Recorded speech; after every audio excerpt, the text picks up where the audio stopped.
Hi. Hello. నమస్తే అందరికి. Welcome to my channel. ఇప్పుడు మనం చెప్పుకోబోతున్న స్టోరీ 'లవ్ యూ కన్నా' ఎపిసోడ్ 55.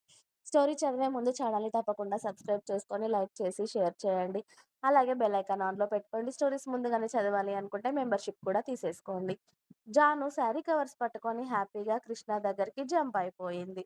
తన స్కూటీ షెడ్‌లోనే పార్క్ చేసి ఆ శారీస్ వర్క్ చోటు గాడికి అప్పచెప్పి కృష్ణ, జాను ప్రగతి నగర్‌లో ఉన్న ఇంట్లో తేలారు. కృష్ణ ఇంట్లోకి వెళ్ళడమే ఆలస్యం. డోర్ లాక్ చేసి జానుని ఎత్తుకొని గిరగిరా తిప్పి, ఆహా! పెళ్లి అయితే దూరంగా ఉండడం ఎంత కష్టమని నాకు తెలియదే అని ఆమె పెదాలను అందుకున్నాడు వెంటనే. కాస్త మెల్లిగా రా బాబు, నా నడుము అని అరిచింది జాను. జానుని బెడ్ మీదకి చేర్చి వెంటనే ఆమె మీదకి అతడు చేరిపోయి, ప్లీజ్ నేనిక ఆగలేను అంటూ ఆమె మీదకి చేరుతూ ఉన్నాడు కృష్ణ. రేయ్! ఈ ఆత్రమేంట్రా బాబు! ఒక్కసారి టేస్ట్ చూసి దానికి దూరంగా ఉండాలి అంటే ఎలానే? నీకేం తెలుసు నా బాధ? రాత్రుళ్ళు అస్సలు నిద్ర పట్టడం లేదు. ఎంత కంట్రోల్ చేసుకున్నానో నా ఫీలింగ్స్‌ని. ప్లీజ్‌నే ఇప్పుడు నాకు అడ్డు చెప్పకు అంటూ 2 గంటలు ఇద్దరూ వారి లోకంలో వాళ్ళు మునిగిపోయారు. హా! ఇక వదలరా బాబు! నీకు పుణ్యం ఉంటుంది. ఇప్పటికే నా బాడీ పనిచేయడం లేదు. నీకు దూరంగా ఉంటేనే నువ్విలా ఉన్నావంటే ఇక నేను నీ దగ్గర ఉంటే ఖచ్చితంగా పేషెంట్‌ని అవుతాను అంది జాను ఏడుపు మొహం పెట్టుకొని. నువ్వు పేషెంట్‌వి అయితే నా పరిస్థితి ఎలానే? అన్నాడు కృష్ణ. మూసుకొని ఉండాలి. అలా అంటే కుదరదు బేబీ. నాకు కావాల్సింది దొరికేదాకా నేను నిన్నెందుకు వదులుతానే? అని మరోమారు ప్రణయపు యుద్ధంలో అలిసిపోయి ఫ్రెష్ అయి వచ్చాడు కృష్ణ. జాను అలసిపోయి కాసేపు అలాగే నిద్రపోయింది. ఇక లేటవుతుంది అని కృష్ణనే జానుని లేపి ఫ్రెష్ అవ్వమని పంపించాడు. జాను కాస్త కష్టంగానే లేచి కృష్ణని ముద్దుగా తిట్టుకుంటూ వెళ్ళి ఫ్రెష్ అయ్యి రెడీ అయ్యి వచ్చింది. వెళ్దామా? అని అడిగాడు కృష్ణ. హా కన్నా వెళ్దాం అంది జాను. కృష్ణ జాను దగ్గరికి వచ్చి ఆమెని సున్నితంగా హత్తుకొని కష్టపెడుతున్నానా నిన్ను? అని అడిగాడు. ఊహూరా! ఆ కష్టం కూడా బావుంది కన్నా! నాకు నచ్చింది. నేను బానే ఉన్నానురా! నువ్వు ఫీలవ్వకు అంది జాను. సారీనే అన్నాడు జాను మెడ మీద ఉన్న అతడి పంటిగాట్లు చూస్తూ. పర్లేదు లేరా! తగ్గిపోతుంది అంది జాను.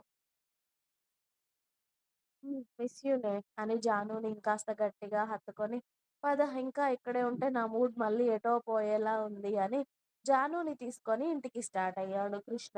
జాను పైకి కాస్త ధైర్యంగా కనిపిస్తూ ఉన్నా కృష్ణని వదిలి ఉండడం ఆమెకి ఏమాత్రం ఇష్టం లేదు. ఇంతకు ముందు పెళ్లి కాకముందే అతడికి దూరంగా ఉండడానికి చాలా కష్టపడేది. పైగా ఇప్పుడు పెళ్ళయింది. ఇద్దరూ ఒకటైపోయారు. అతడికి దూరంగా ఉండడం ఎంత కష్టమో అర్థమవుతూ ఉంటే ఆమె ఏడుపు దిగమింగుకుంటుంది. వాళ్ళ లైన్ దగ్గర ఆగగానే కృష్ణని చూడకుండా డైరెక్ట్‌గా వాళ్ళ ఇంటికి వెళ్ళిపోతుంది జాను. మళ్ళీ కృష్ణని చూస్తే ఎక్కడ అతడిని వదిలి వెళ్ళాలి అనిపించదేమో అని చెప్పి ఆమె బాధని అర్థం చేసుకున్నాడు కృష్ణ. అందుకే జాను వెళ్తున్నా కూడా తనని పిలవలేదు.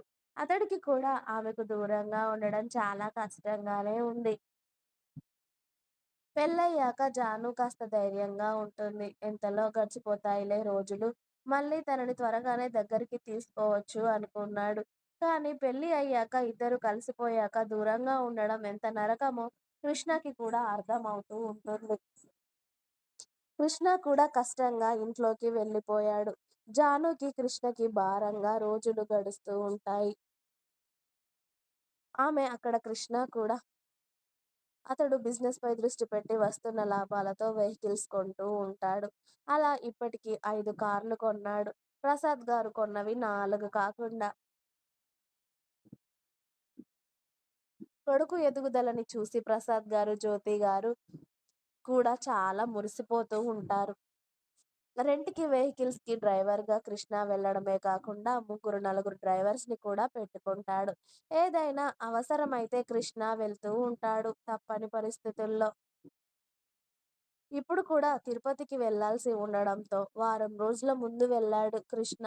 అదే రోజు ఇంటికి వస్తున్నాడు. అప్పటికే అతడిని చూడక 10 రోజులు అవుతూ ఉండడంతో కృష్ణ కోసం 1000 కళ్ళతో ఎదురుచూస్తూ ఉంటుంది జాను. ఇక ఆమె ఎంత ఎదురు చూస్తున్నా కృష్ణ రాకపోవడంతో అతడికి ఫోన్ చేసి, "ఏంట్రా ఇంకా రాలేదేంటి? ఎక్కడున్నావు కన్నా?"